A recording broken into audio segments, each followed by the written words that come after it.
Gracias for joining us here at Mad Monster, Arizona 2017 Fright Fans. I'm Jaime and Fuego from the horror show, and I'm joined with RUSS STREINER. Not Mr. Streiner, RUSS STREINER from the enduringly iconic Night of the Living Dead film. How are you, sir? I'm great, and it's a pleasure. Yes, let's properly. It's a pleasure. I'm very happy to share my comments and my feelings about Mad Monster Party. This is, without a doubt, one of the best organized shows that I've been involved with. I love it.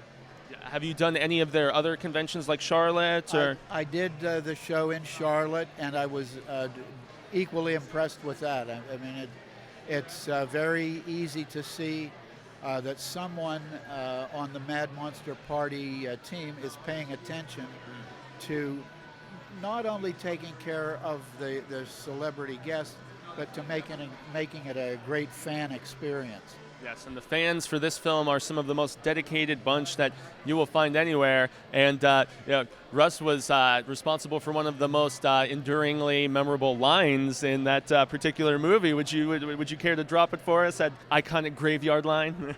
I did have the good fortune to be given the line, one of Johnny's lines in Night of the Living Dead.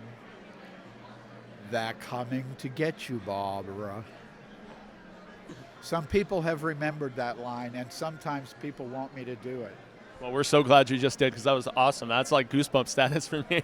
And even though your time in the film is short-lived, obviously, you were at that point where things are really kind of cutting loose, and it was such a well-shot scene in that graveyard, and the chemistry between you and Ms. O'Day was just really. I mean, you could tell that there was some energy, and it was very, very dynamic and cool. What's your thoughts on just the lasting, after almost 50 years at this point, the lasting appeal and influence of this film? The experience itself is a little bit surreal. It's difficult to imagine in any endeavor. Obviously, the arts, painting, writing, music, material seems to hold up for quite a long time, but for movies, it's pretty rare for a movie to maybe be more popular 50 years after it was made than when it first came out. And that's, I think, a tribute to the enduring entertainment value that we tried to bake into the original film. In addition to playing the character of Johnny, I also co-produced the film. I was unaware of that. That's very cool. Carl Hardman. And George Romero and I were partners in a film production company in Pittsburgh, Pennsylvania for 5 years before we made Night of the Living Dead. So we had our team act together, but Night of the Living Dead was our first feature film endeavor. Very, very exciting. Well, I can understand why the film is more popular than ever, because with shows like The Walking Dead and the current zombie craze that's been going very, very fervently for many years now. Is there any particular film with the undead in it that has impressed you in the last few decades, or something where you think they kind of understood the sensibilities of Night of the Living Dead and kind of used that as a springboard? Well, I think George Romero, in his other films, I think he carried the tradition pretty well. Shows like Walking Dead, I appreciate what they do, and I appreciate the fact that their audiences regard Night of the Living Dead as the film that started it all. It did. So that's all kind of gratifying as well. Yeah, it's a sense of validation, I suppose. Did you go on to work producing any other films after Night of the Living Dead? I did a few other films, and I also, in Pittsburgh, Pennsylvania, where I still live, 27 years ago, did the business plan for and created what is called the Pittsburgh Film Office. Oh, excellent. The Pittsburgh Film Office has been directly responsible for bringing big-time production to Pittsburgh. Everything from Silence of the Lambs Oh, to wow. Fences. All done in Pittsburgh, which most people don't realize. That's both Academy Award nominated films right there, so, and with good reason. It's actually funny. I have family just outside of Pittsburgh and Beaver Falls, so Very good. I have a love for the state for sure. Oh, excellent. Yeah. Is there a website for that particular Pittsburgh film organization that we can plug here? pghfilm.org.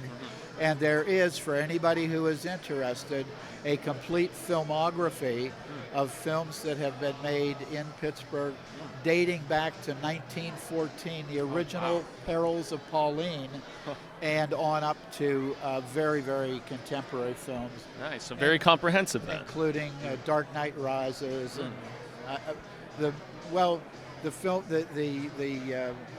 filmography kind of says it all. There's a lot of production work going on in Pittsburgh. That's very exciting. Which we're very proud of. Well, I'm proud and honored to have been able to sit here and learn a little bit more about it from you. So thank you very much, Russ. It has been a pleasure. And so you've had a good experience at Mad Monster, and you would take part again, I presume? Oh, absolutely.